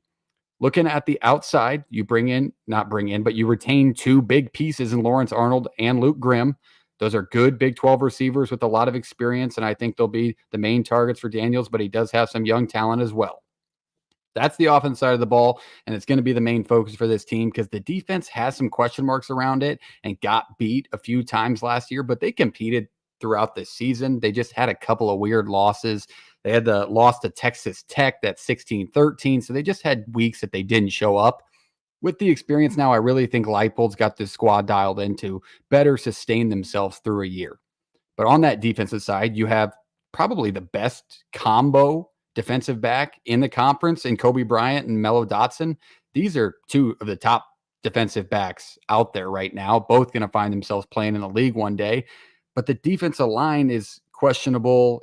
That probably is a nice way to put it. It's questionable. They have to have a few guys step up. It's an improved rush defense. Last year they improved, but they're looking to take a step forward, but they lost a couple of guys at graduation. They returned one off injury. But if you're looking for somebody to fill a void, if a young guy can't step up, DJ Warner is the highest rated recruit Kansas has brought in the history of the modern recruiting era. And I think he could make an impact for this team. At the schedule, I don't love the schedule when it comes to who they get on the road. They play West Virginia on the road. They play Kansas State on the road, and they go play at Baylor, who we just talked about, whose offense is there. So it really matters how the defensive line fills in this year because I think they're going to get their points. It's Kansas. They have the schemes to fit it. They have the tight ends. They have the wide receivers. They'll score. It's just whether or not they can get stops and stop the ground game and all that clock runoff. So I think Kansas does have another successful year. They put up 9 last year. They're definitely getting to a bowl, and they're picked at the top of the conference for a reason. So they could make some noise. Jake's the Kansas hater, so I'll ask him first. Jake, am I far off? Look at him shaking his head, but he did. He didn't think they were going bowling last year, and they put up 9. First of all, if you'd have asked me last year, if you'd have told me preseason, hey, Jalen Daniels is basically going to be hurt for the year, are you still confident they're not going to make a bowl game? I think I could live with that. But that's like the biggest storyline for me this year. Doubter. This team's really, really good. I think they're really talented, but you don't have a safety blanket in Jason Bean like you talked about. Cole Ballard steps in last year as a freshman, and I think that was the reason they basically lost that Tech game, and I think he played in the K-State game too. So I have it down here. Jalen Daniels has got to play all 12 games. And if you're a Kansas fan, you got to beat Kansas State. I don't know if you guys know. I'm pretty sure it's like they have a 14-game losing streak to Kansas State. Like it's got to end now. So they got to snap that streak. And then defensively, I think they're going to be okay. I love the cornerbacks. By Joe was one of the best transfer pickups late that they had from Michigan State defensive end to shore up some of those questions on the defensive line. So I do like this team this year. All right, there's a little bit of a change. I like that. Hey, I'm an honest man. I'll admit when I'm wrong. He's and a I'm truther. I'm open. I'm always open. And it's all right. Just doubted Jason Bean. It's fine. Jason Bean, he proved you wrong. But JP, what do you think on the Hawks? I shouldn't call him that. Sorry. I was gonna say, don't do that. The fan base, if you're this far into football and you're starting to get the things you are now, you're gonna kind of run into a fork in the road. Please travel and support this team if you really want to be considered serious as a program from here on out. You're going to have to travel to Kansas City to do it. It doesn't matter. Oh, yeah, Arrowhead. You're not that far. I think you should be able to figure it out. We got guys from all over the state of Iowa that do 5 hours, 4 hours, 2 hours every Saturday. You can drive an hour and a half from Lawrence to Kansas City or whatever it is. It's like 50 minutes at the most. Well, I'm just saying, like, if you want to be taken seriously as a fan base and in this, like, you got another good team, go support them. I should have mentioned that they are playing every game not at home this year as their stadium's under construction, as it should be. That place was a dump, so it was much needed, but they are not playing at home. But it will be fun for like a few of those games. The first couple will be interesting to see how full they can get that place, or just people around the area now going to Jayhawk games. I'm not sure what that soccer stadium's called, but that's the one they get Lindenwood and UNLV in. Yeah, 18,000 is what that soccer stadium. But holds. Is that the Sporting KC one, right? Yeah, I just don't know the name of it, but it's nice. It'll be cool. Yeah, they played football in it before. I think they played a D2 national title in there a couple times. If you're a Kansas fan, that area is fun. I believe it's called the Legends area. I've stayed there a few times. Definitely check that area out and go to one of those games. Stay at the Great Wolf Lodge, just across the street. Any KU fans in the comments, let us know. Or the Comfort Inn and Suites. It was a nice hotel next door, or it's something else. But stay there and send some pictures. I think I would like to get down there. I forgot that it's that close now. But all right, there's Kansas. Let's move down the line. Next up, we are going back to the top to Jake. Jake is taking us through the opposite side. Let's talk rivals and let's talk K-State football this year. Speaking of no rivals, this is a new addition. So go and shop their hats if you're a K-State fan. Yeah, it's dirty. Avery Johnson wears them all the time. There you go. Let's talk about him first, because I think that's the familiar name everybody knows about. Avery Johnson takes over as the full-time starter to lead Kansas State as a sophomore. This is a former 4-star. Could have almost been a fringe 5. He was really, really good. And I think everybody's kind of ready for him to take the reins at quarterback here at Kansas State. The question is how can he do it without his offensive coordinator, Colin Klein? Leaves for Texas A&M with Mike Elko. Everybody knows about that. So how does that change play calls? We'll have to wait and see. But he's going to have a lot of weapons around him. And let's start with the running back room. DJ Giddens is a top 10 or 15 running back in the country, and he's probably a top 5 running back in this conference. He's going to be your power back. And I think somebody mentioned it in the Colorado preview. Dylan Edwards, his old Pop Warner teammate of Avery Johnson's, comes over. He's transferring back to Kansas State, where he'll be kind of the second string or slot option, more of a receiver back. So it's really like a kind of a thunder and lightning running back room that I'm really going to be impressed with. And I'm excited to see kind of what Giddens can take that next step, hopefully not against Iowa State. Kleiman feels like this is a deep receiver room. I think last year, the one thing that they lacked, other than much of a playmaker at quarterback with Will Howard, was he didn't necessarily have a ton of guys to throw to. They lose Ben Sinnott, the stud tight end. So what's the receiving room going to look like? Jace Brown had a really good freshman year last year. He's looking to take that next step up.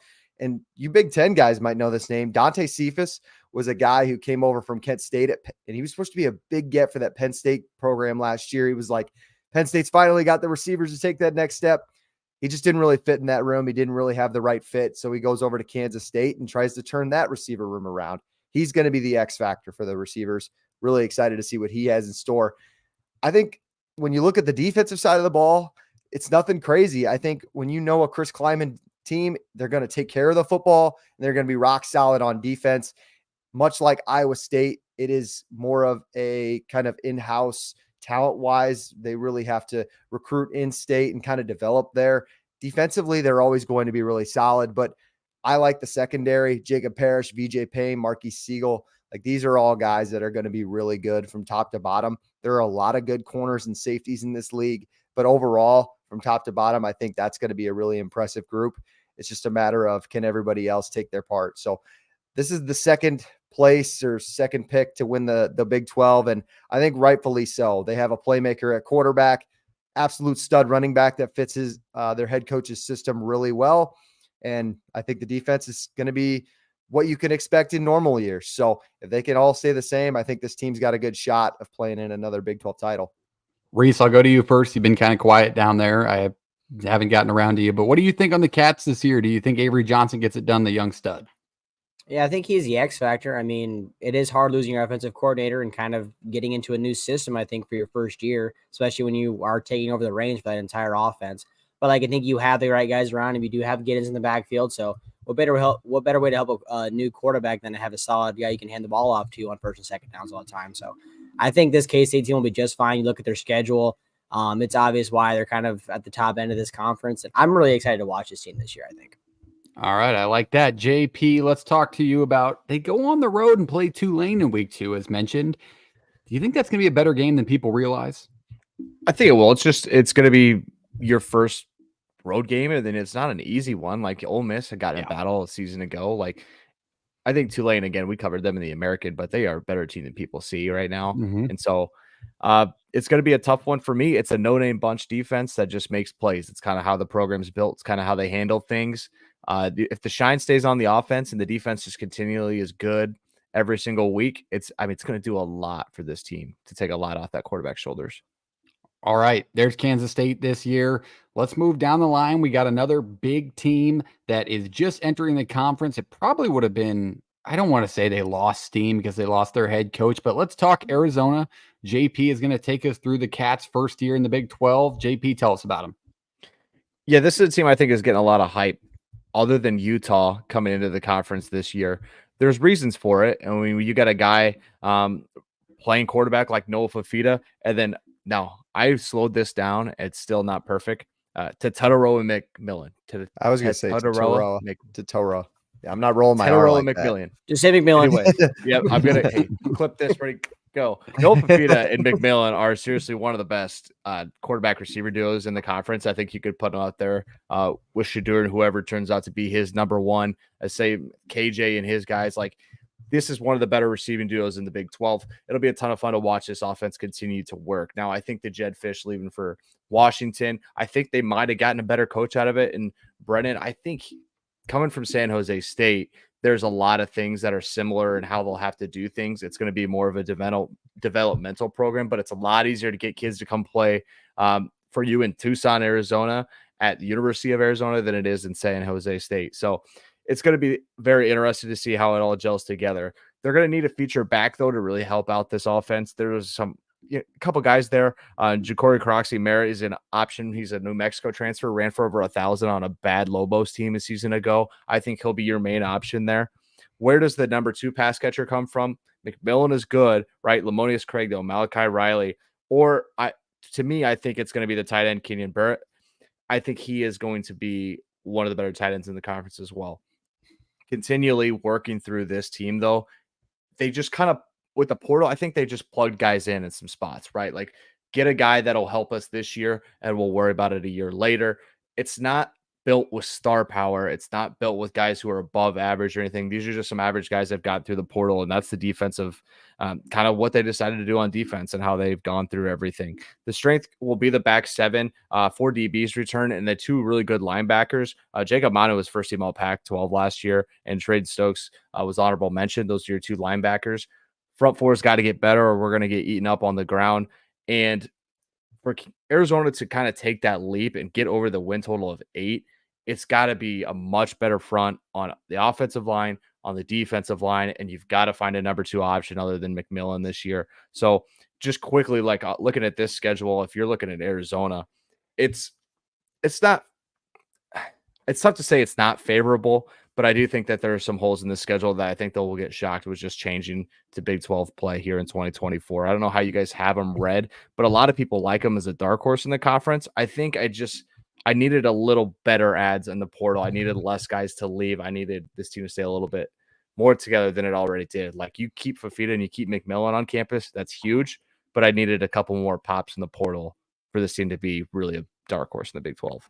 Yeah, I think Fifita, retaining him was obviously the massive part of that, because if he doesn't have a quarterback, how useful is McMillan? So if Fifita doesn't stay around, I don't know if we're talking about this team. They might be in the last segment where we bunch a bunch of teams together, but they definitely have a chance to make some noise. Reese, what do you think on the Cats this year? Do you think they can get it done their first year in? I think it's tougher too when last year they kind of were not seen as being that great of a team. You're able to sneak up on teams, but when you do have the expectations of having one of the top quarterbacks and one of the best receivers, I think teams are gonna be able to scheme that up, and they have their eye on you more versus like, oh, this is a team that we can still throw something at them, but we don't got to worry about our best. But I think they just got to be able to can keep up with their success. I like that. The one thing I'll add with the schedule, though, is they don't get the easiest road games. Like, the road games they get are tough at BYU, at Kansas State, at TCU, at UCF. Like, there's a toss up there. You're going to lose a tough Utah road game as the Big 12. Like, this is just, I think it's a little tougher. So I have them around 8-4, like right on that win total. I could see the 9-3. I could see the 7-5. I just don't see 10. Numbers in a good spot. Jake, what do you think on Arizona this year? Yeah, you guys were looking for my Kansas hate earlier. I'm going to shift my hate to another team that's red and blue. I think this team is just a little bit overhyped, especially when they got some first place votes on the preseason polls this year to win this conference. I just don't see it. That entire defensive line transferred out after Fish left. And I just think it's going to be really hard no matter what. I think Brent Brennan's a good coach, but first-year head coach, it's going to be a transition, especially in a new conference that's just setting him up to not succeed as much, I guess. All right, there is the U of A this year. Let's keep it moving. We got a couple more teams to cover before we do our fun, fast segment. But let's talk West Virginia football this year. Reese has taken us through the Mountaineers. Reese, take us home. Yeah, how about this team? I mean, last year they were picked to be dead last in conference, and they proved everybody wrong. They went 9-4, riding on a solid run game and a solid defense as well. And this is a team where a lot of people thought this head coach, including ourselves, thought he was going to be on the hot seat. But what a better way to do it than to repeat success this year is they bring back 3 of 5 on the offensive line. And this was a team last year that was number 3 in the country, averaging 229 yards a game on the ground and only allowing 10 sacks, and including 3 of the final 9 games of the season. And this is going to be massive too for you're bringing back your quarterback as well, and Garrett Green, who had a very impressive junior season, throwing for 2,400 yards, 16 touchdowns, and 4 interceptions, and rushing for 772 yards and 13 touchdowns. And then also in their backfield, they may have one of the best 1-2 punches in the Big 12 when it comes to their running backs. They got C.J. Donaldson and Jaheim White coming back. White topped over 100 yards in 4 games last year, and Donaldson topped over 100 yards in 3 games last year. And then here's a fun fact for all you West Virginia fans too. Under Neil Brown, if you rush for over 100 yards, you're 27-8, and if you rush for under 100 yards, you're 3-21. And then when you look at the outside, they bring back 6 of their 7 top pass catchers, including tight end Cole Taylor, who was 17 all-conference last year. So look for him to be kind of more of an integral part of this offense. And then defensively, you're only bringing back 5. But Neil Brown is confident in his front 7 guys, believes they're going to be very physical, very dominant, can help set the tone for this team, where they're going to be about this year. And then all over, they brought in transfers. They brought 2 in on the line, 2 for their linebackers, 2 in the secondary. Not names that are going to jump off the page at you, but the defensive coordinator, Jordan Leslie, is confident they found the right guys. Again, getting quality, not just quantity. They found the right guys to fit their scheme and what they're trying to do. But I think when you look at this team, I think that the toughest thing they have is the schedule. They didn't really get any layups either. I think you look at this. You open up with Penn State at home. You go on the road for the backyard brawl against a Pitt team I covered last year, who's scrappy. I don't know how good they'll be, but it's still a rivalry game. It's still going to be amped up and ready to go. And then when you go into the conference, they get 7 of the top 8 teams with the best odds on to win the conference. Starting with Kansas on week 4 at home. You get Kansas, Oklahoma State, Iowa State, Kansas State, Arizona. And then you get Cincinnati and Baylor. Then you get UCF and Texas Tech. I mean, where other than those Cincinnati and Baylor, it's like where do you catch a break in there? Like if you go on a skid, it's just I think it's a long road ahead of you. I like that. I think that's a good outlook on this team. I don't want to say I'm too high on them. I feel like it's a team that's kind of slid my mind throughout the preseason and the offseason. Like, I don't know if Green's the guy that he's getting all the accountability. I mean, they had a good year. They were really good on the ground and they knocked out 9 wins, but I'm just not as high as most people on this team. What about you, JP? What do you think on WVU? I legitimately think this team could be better and win less games. I've been all over the place on my second team that'll put the conference title this year. This team was in the conversation, but I just can't see with the schedule. I mean, it's the schedule you're handed and you got to play what's given to you, but it's tough. If you take it week by week, maybe they shock some guys here, but I do think they're talented. Just the way they play football and the scheme they run, I don't think they'll ever be out of a game. I think it's a fun place to play too. Like if they get really good and that atmosphere gets crazy, that could be good for college football. Country But roads. Jake, what do you think, Jake? Do you think West Virginia is going to be the team this year? Same boat as JP. I contemplated on putting this team in my Big 12 title. You know, we still got some time. I might change my pick here, but their style of football, it travels well on away games. And West Virginia fans think Garrett Green's like a top 3 quarterback in this league. I know. He's good, but we want to see more this year. I want to see him take that next step, especially throwing the football. But if this offensive line replicates what they did last year, I think they can get back to the Big 12 title and possibly make that dark horse run. But Reese laid out the schedule for you. It's not going to be easy, but I do like this team. All right, there's the Mountaineers this year. Let's move down the line. One last team to cover before our Fast Fun segment. Let's talk Texas Tech, a team that I believe it was JP and I were high on last year. Didn't really pan out. Chuck got injured, kind of spiraled their year down. However, they are bringing back probably one of, and I guess I get to say this with all the teams I covered, one of the better duos in the backfield in college football, definitely within this conference, and Behren Morton and Taj Brooks. Behren Morton, this is a fun fact for all you people at home that I learned today.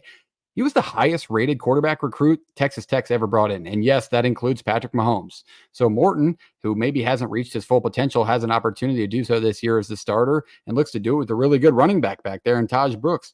Taj Brooks split time last year, still put up 4.7 yards per carry. He's expected to be one of the better backs this year. And I think he could sneak in to be a Heisman hopeful later in the year. So that's a good backfield to rely on. On the O-line, you're kind of replacing a lot of spots as you wanted to do so. They weren't the best last year, but you bring in 2 offensive line transfers. They're very highly rated within the portal.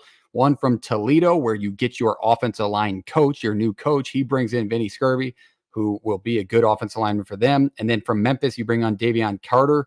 Those should be 2 good pieces to rely on that backfield. But on the outside, you got some weapons too. You bring in Wazoo transfer Josh Kelly, who put up 900 yards last year. And then you have a 5-star true freshman wide receiver in Micah Hudson. So you have the pieces and the skill guys there. It's just whether or not McGuire's squad can put it together this year and have a more sustained offense throughout an entire season. On the defense side of the ball, this is where I feel like a lot of the questions lie for Texas Tech. I really do. They brought in some transfer. They brought in a defensive lineman from Rice, DeBraylion Carroll. He was a good player. He looks to move up to Power 4 football, but it's a little bit of a shell shock to some of these. Like they're not all going to pan out in Power 4 football just because they were good within the G5. And then in the backside of things, you bring in CJ Bakersville, who played a decent season at cornerback for San Diego State last year. So you have some young G5 transfers on the defensive side of the ball that you're looking to make a massive impact to take a step forward this year. It was a team that was picked towards the top of the conference, kind of a sleeper range last year. They're in the same spot this year. They only rattled off 7 last year and went 4-6 in the conference. The best part about your defense is you return Ben Roberts, who was a freshman All-American. He put up 100 tackles last year. He's going to be the star of the defense.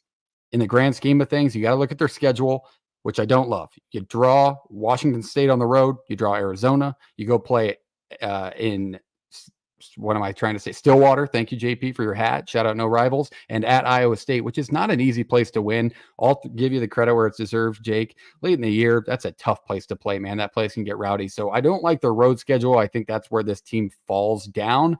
But I do want to say I'm high on them again. I really think this team can be it with that combo in the backfield. Jake, I'll go to you just because I want you to pick apart my Big 12 takes. But what do you think on Texas Tech? Do you think they could kind of sneak their way up middle of the year. Yeah, this seems like a team that's always kind of a dark horse pick, especially with Jerry Maguire and the way he kind of recruits, I suppose. Micah Hudson, you highlighted in Parks, that wide receiver. He was the highest recruit, I believe, in Texas Tech history as a 5-star. So I'm really interested to watch him and see if he could be the number one guy his freshman year. That would be really interesting.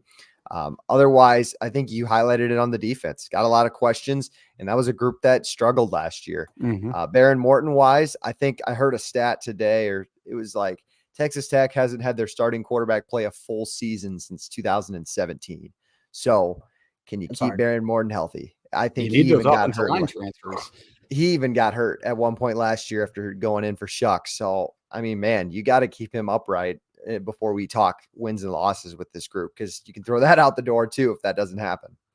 Shout out to their transfer to Team Adidas, by the way. It was a beautiful branding. JP, what do you think on the Red Raiders? Just give them time. I think the recruiting it's going to get better and better. They continue to land their best classes they've had there in, if not ever, in years. So just give them time. I think this is still building. I think we're still building Lubbock.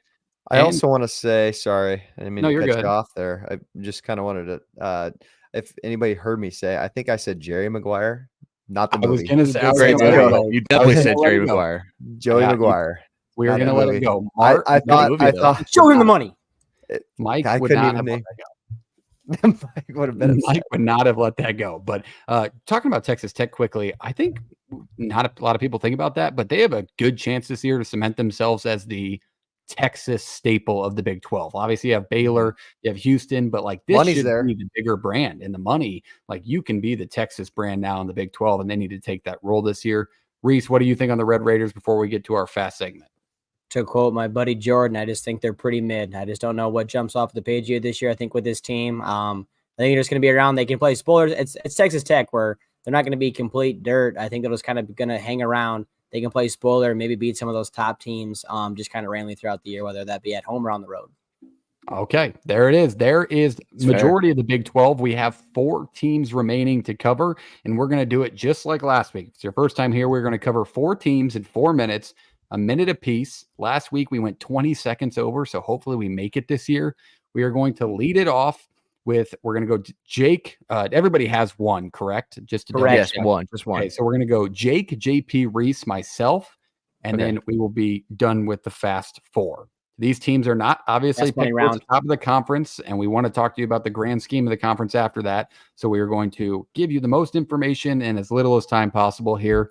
I will start the clock. 2 of these teams are also available on Shop No Rivals. Use the code PTFS when you buy those hats. But let's get it going, JP, if you want to get. Are you driving the switch up? Are you driving the transition from? Okay. Yep. Am I going first? He's driving the bus first. Yes, you are going first, Jake, and then we'll go to JP, Reese, and myself. Jake, start us off. Yeah, let's start with my friends over in Provo. BYU's first year in the Big 12 didn't really go according to plan. I feel like, especially with Kalani Sitake there, head coach, they look to bounce back this year. And they're going to have a challenge because I think they have a predicament right now at quarterback. Jake Retzloff, the community college kid, comes back again for year 2 at BYU. He's going to be battling Gary Bohannon. It seems like a 6th or 7th year guy. He was a guy who was at Baylor even a few years ago. So they're going to be battling for that spot. And I think this is still below average of quarterback play in this league. They just need to find a running back because they lacked a lot in the rushing attack last year. I think that was one of the worst spots on their offense. And it honestly starts with the offensive and defensive line. Will the defensive line have depth this year? Tyler Betty's a stud, but they're going to need to help him out. They're going to have to surround him with some more studs. I think the lack of depth and the fatigue was just the biggest factor in losing 5 straight games last year. I think this is not going to be another turnaround year for them. It's going to take some time. So that's BYU in 2024. Yeah, going into the next one here, the Houston Cougars. I think Willie Fritz is a home run higher, and I think a ton of people around the country are celebrating that one. The tough part about it, though, is that you're inheriting a program that kind of was in a rough spot under Holgorsen for a long time, right? I think locker room troubles. They weren't recruiting well when they should have been. it all kind of is lined up the wrong way for him in year one. Defense ranked outside of the top 100 in all major statistical categories a season ago. They'll switch to a 3-4 scheme, only bringing back 2 starters. Now, again, it's not always bad when you only bring back 2 starters if you're outside the top 100 every defensive category. I'm just telling you, a scheme switch with a lot of new guys is going to take more time than you might think. Donovan Smith's a better quarterback than people say. I truly do think he's one of probably the top end in the Big 12 at least. He threw for just about 3,000 a year ago, 22 touchdowns, 13 interceptions. He's going to have to really find a way to carry this football team to new heights. Who's going to be the lead back for Fritz, who loves to run the football? It's going to be Parker Jennings or Jamarian Burnett. It's going to be one of those 2 guys. Fritz is going to implement it. They weren't a good rush team last year. They're going to have to get better here under Fritz. And to be honest with you, it's a team that needs to get better in the state of Texas in recruiting. It's a team that probably sees themselves, after all the G5 success they had, a lot higher in this conference. It's just going to take a little bit of time. Fritz is the right hire, but it doesn't mean it's going to happen right away. Give it 3 or 4 years, and we'll see Houston in a different light. Yeah, Cincinnati going to this team, they bring back 15 starters, 8 on the offensive side of the ball and 7 on the defensive side of the ball. But how do you feel about that after a disappointing 3-9 season with your new head coach, Scott Satterfield? And this guy's got a winning record from where he came from, 75-49. But Cincinnati might be a little bit of a different problem, I think, jumping to the Big 12 after you were a top dog in your previous conference. Now you're kind of at the middle to the bottom of this conference. Another struggle is you don't really know who your quarterback's going to be this year. Phil still has Brendan Sorsby, who just comes over from Indiana, is listed as the number 1 guy. But Satterfield says they kind of got a 3-way battle right now for that spot. And then defensively, they struggled. They really, really struggled. But Schaefer recognized this guy's name. They brought in a new defensive coordinator with the name of Tyson Belt, who was Iowa State's linebacker coach from 2016 to 2013. And they're going to bring that new 3-3-5 scheme over with them. So that's going to be a whole new look defense if they can find a way to be productive there and maybe figure out something for that offense. You can see improvements, I think, with the schedule they have. They have their two little back-to-back tough road games. They go Texas Tech and UCF and Iowa State and K-State. But I think you just have reasonable expectations for this team. I think if you can find a way to get to a bowl game, go 5-7 or 6-6, I think this will be a successful year for this team. All right, looking at Arizona State quickly. They went 3-9 last year, and you really had a lot of injury problems. You played people at quarterback that didn't even play the position. This year, you bring in a really good transfer we'll talk about, but Jaden Rashada goes out. He goes to Georgia. Now he's in court cases and lawsuits, but you bring in dual threat quarterback Sam Levitt from Michigan State, who's young, but he does have some in-game experience that will benefit you within the Big 12. You have a pretty vocal head coach that wants to go out during the offseason, talk about how hard his job is, how he earned it. Now he's got to put a product on the field that is better than what he has been. They gave it 25 points in 8 out of 12 games last year. On the defensive side of the ball, you're transfer heavy. I think you're led by the Oregon transfer Cole Martin. He should impress in this league. They also brought in transfers from New Mexico State. They brought in G5, Power 4. They really tried to replenish this entire defense. The offense shows you some new looks with that dual threat quarterback. They also bring in USC transfer at running back Raleigh Brown. That should be a good 1-2 punch along with their starter from last year in the backfield. And then they have a young wide receiver room. But if I had to pick one that stood out to you, it'd be Jordan Tyson, who was returning off injury from last year. So it looks like they got some pieces back, and they should be more competitive this year. And Dillingham just needs to take step by step with this program, and they'll finally get there. The schedule's not there. They host Wyoming. They will play at Mississippi State and at Texas State. Those are not easy opponents. Probably Mississippi State's probably your easiest game out of those 3, if that tells you anything. So it's going to be tough to do it this year. But all right, that's Arizona State, and that's 4 teams in 4 minutes. We went a minute over. We ran a little long. That's on us. But if we would have done 5 minutes, we would have done show 5 people minutes, 6 seconds. But we knocked those out. So those are the 4 teams that are picked towards the bottom of the conference. Obviously, we still need to mention them. But that's all of the teams. We went through team-by-team previews. Now let's talk grand scheme of the conference. Roundtable style, give me a player to watch. Lead it off, Jake, and we'll go JP, Reese, and myself. But give us your player to watch in the Big 12.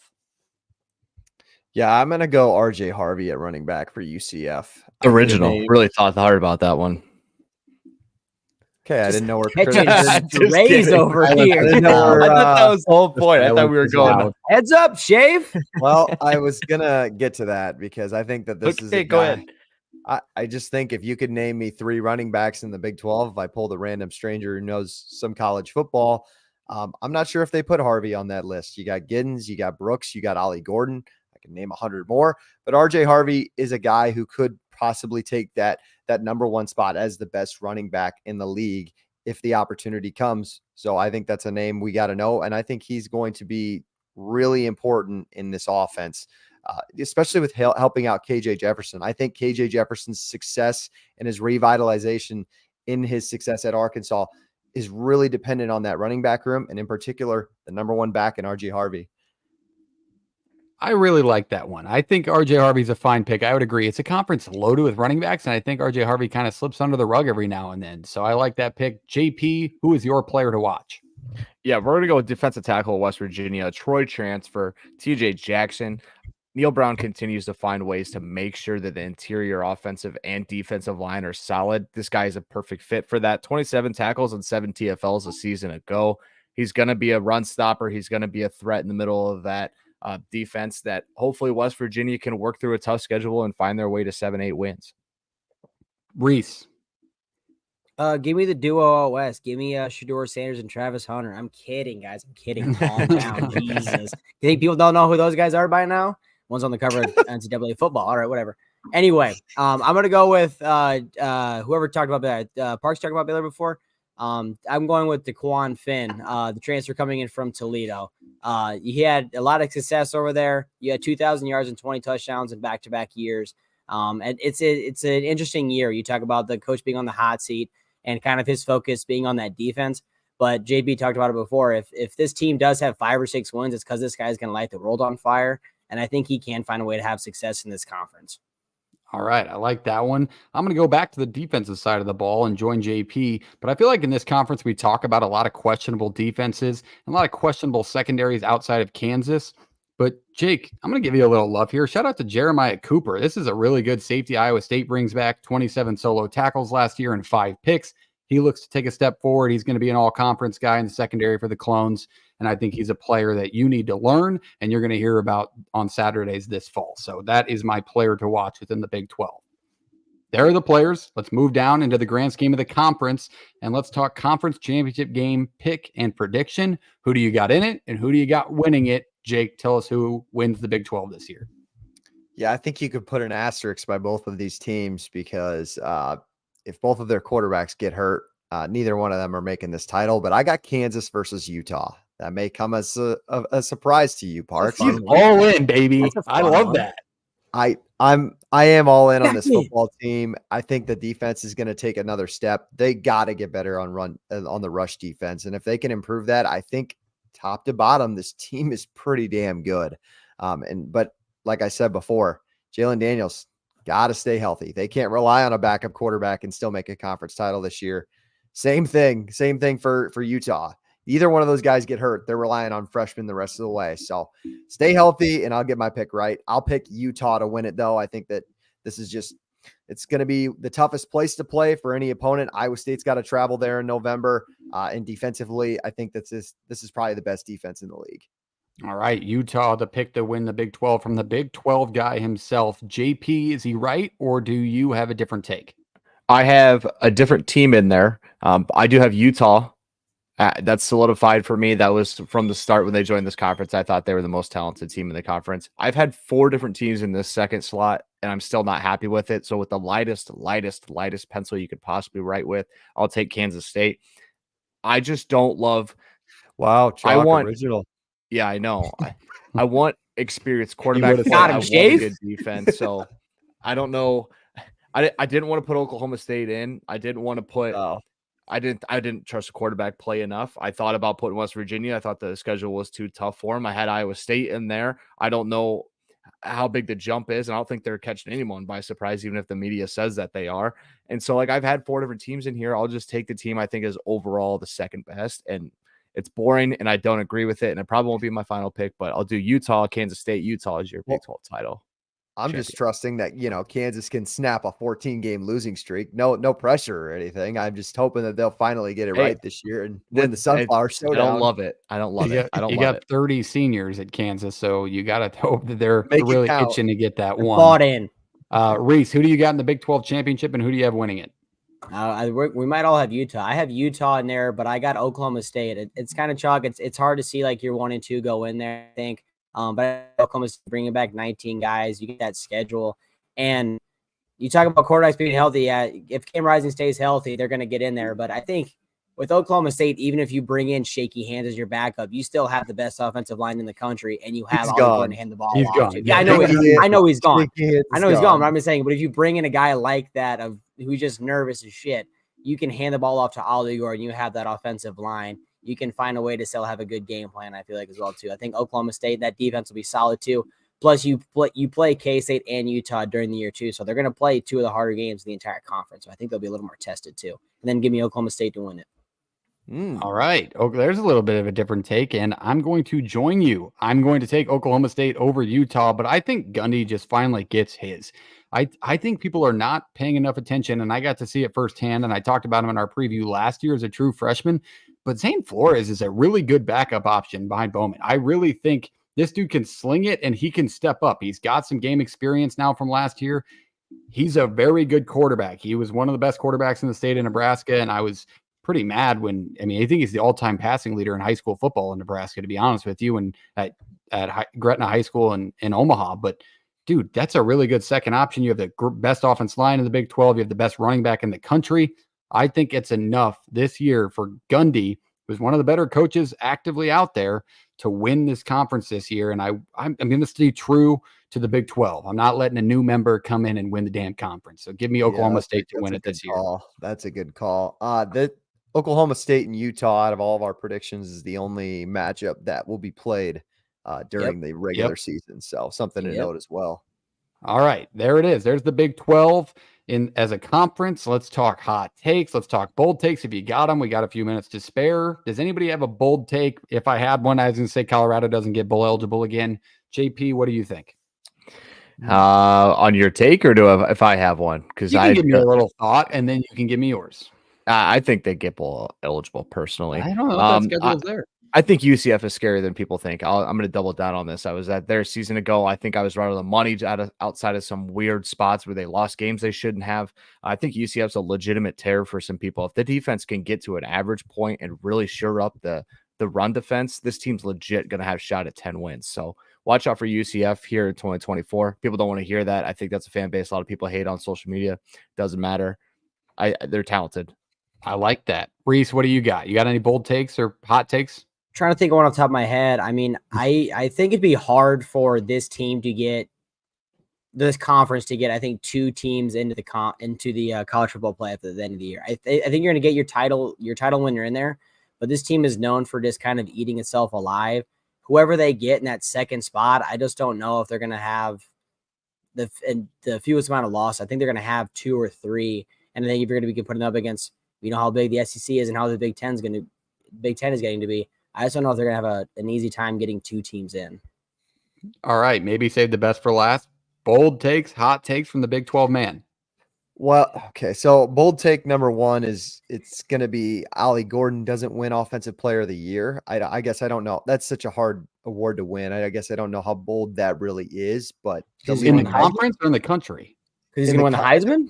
He's not going to win the Offensive Player of the Year in the Big 12. Oh my good God. Okay. And I was looking at the preseason. If there weren't 2 spots, I was gonna say he wasn't gonna make first team all Big 12. But there's 2 spots, so I think they'll slot him in for the second running back spot. But I'm almost here to argue that I don't think he's gonna be the best back in this league in 2024. It might go hand in hand. I don't know if we're gonna give disappointing teams out after this, but I mean, you can kind of see the writing on the wall with where I'm going with this. I was down on Oklahoma State last year, so it might come back and get me again, but I don't think Oklahoma State is going to be a top 3 or 4 team in this league this year. All right, there it is. We do have a couple minutes to do it. Let's give surprising or disappointing teams. JP, your take was UCF as a surprising team. Watch out for them. Any disappointing teams off the top of your head in this conference? I wanted to say West Virginia, but I only say in West Virginia because of the schedule, not because they're not talented. So disappointing to the fan base, maybe not on a national level where they just come way under their win total. I guess I kind of gave mine up. I'm putting West Virginia down there too. I just don't see it. I think that they kind of got into some wins last year that built the hype for this year that they're not going to see this time around. Reese, any surprising or disappointing teams from you? I'm not sure if you can call it surprising, but I mean, we've talked about this team before with Schaefer, but I think Iowa State's going to be a very good team when you have the coach you have, who's probably, you can argue, I don't know. I mean, with the new addition of Whittingham, but I don't know, top 3, top 5 in the Big 12. If you have that guy and you bring back the experience you have and you've had a solid defense year in and year out, I think they can, like, and the best they've done before is when nobody's eyes was on them, and I think this team can kind of sneak up, but so that's who I'll pick. Fair enough. I feel like we always buy into this offseason hype, though, for Iowa State. Like, it's always the offseason. They're good, and then they just don't show. Oh, I'm just kidding. I'm just kidding. That was at me. That was at myself. Jake, give us your surprising or disappointing team. Yeah, disappointing team. I'll go Arizona. I mentioned it briefly before. I just don't think this team is going to be as good as we think. But the quarterback position is the most important position in sports. Reese has said that numerous times, and maybe Noah Fafita can just change the whole trajectory around. I just don't love first-year head coach in a brand new conference. And the offensive defensive line just has questions to me. Surprise team, is West Virginia a surprise? I know JP, you kind of just asked that, but I don't know, because I struggle to call them disappointing. I just don't. I would say they're. Could I you would say say surprising? yes. That schedule. From the, I mean, if I can put them disappointing, you quarterback. could put them surprising. Like, let me talk through kind of, I got Athlon's magazine in front of me, and we're going like the top 7 teams: Utah, Kansas State, Oklahoma State, Kansas, Arizona, West Virginia, Iowa State at 7. I would take Oklahoma State and Arizona out of those top 7. I mean, you could maybe even sneak UCF in. I think, Oklahoma State might finish around 5 or 6. I think Iowa State will finish above both of those schools. I think West Virginia could finish ahead of both of those schools. I think Utah, Kansas, and Kansas State will still be kind of at the top. So I guess, I don't know. You take that for what it is. But if I had a surprise team, it would be West Virginia getting back to maybe 8. Because what's the win total at? It's probably at 7.5. I don't have it in front of me, but I'm assuming it's at 7.5. Oh, even better. You can get the over for -128. Yeah, I think 8 wins is going to be a surprise then. That's going to be my surprise team. And I think I texted you guys in the group chat. Neil Brown in Big 12 Media Days last week got me fired up. That's an under the radar game of the year is West Virginia and Penn State. Penn State traveling to Morgantown week 1. That's big noon kickoff. The line's at, I think it was like 12.5 right now, but I think Penn State's going to be in for a dogfight. I mean, they were for like the first 2 quarters last year. And I think West Virginia is a much more improved team this year. And we'll see if Drew Aller can go on the road. We've seen that before.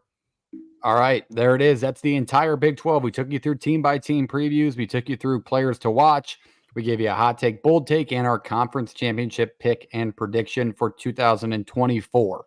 To put a staple on this conference, it's going to be a fun year. It's always a fun conference to watch. I know a lot of people have disregarded it with the power of the other conferences, but pay attention to the Big 12. It matters. There's fun teams in here. Obviously, Colorado is going to be all over your timeline.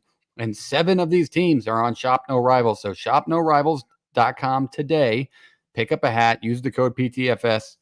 Before you do that, though, before you leave the page, hit the like button, hit the subscribe button, do all the things on the page. Reese, I'll let you kind of go on your line. Tell us how bad our comment, subscribe. Tell us how bad our pronunciations are. Or how good they were. Neil Brown is a hard name to pronounce. It took me a long time to look that one up. All right. You did a good job on that one. I did do some video research on the offensive coordinator name. I can't even remember off the top of my head now, but I looked it up for like 20 minutes just to avoid that comment. So rip us if you have to, but please don't. But that's the entire Big 12 conference. We'll see you next week for my blanking off the top of my head. The Big 10. Big 10? Yes. Big 10 next week. Big ones. And we will cover them the same way we just covered the Big 12. Obviously, there's a lot more teams, so we'll have to do a fast segment again. But we appreciate you being here. We'll see you next week. Jake, take us away. Zach Bryan, please be the championship game halftime show so you can play it.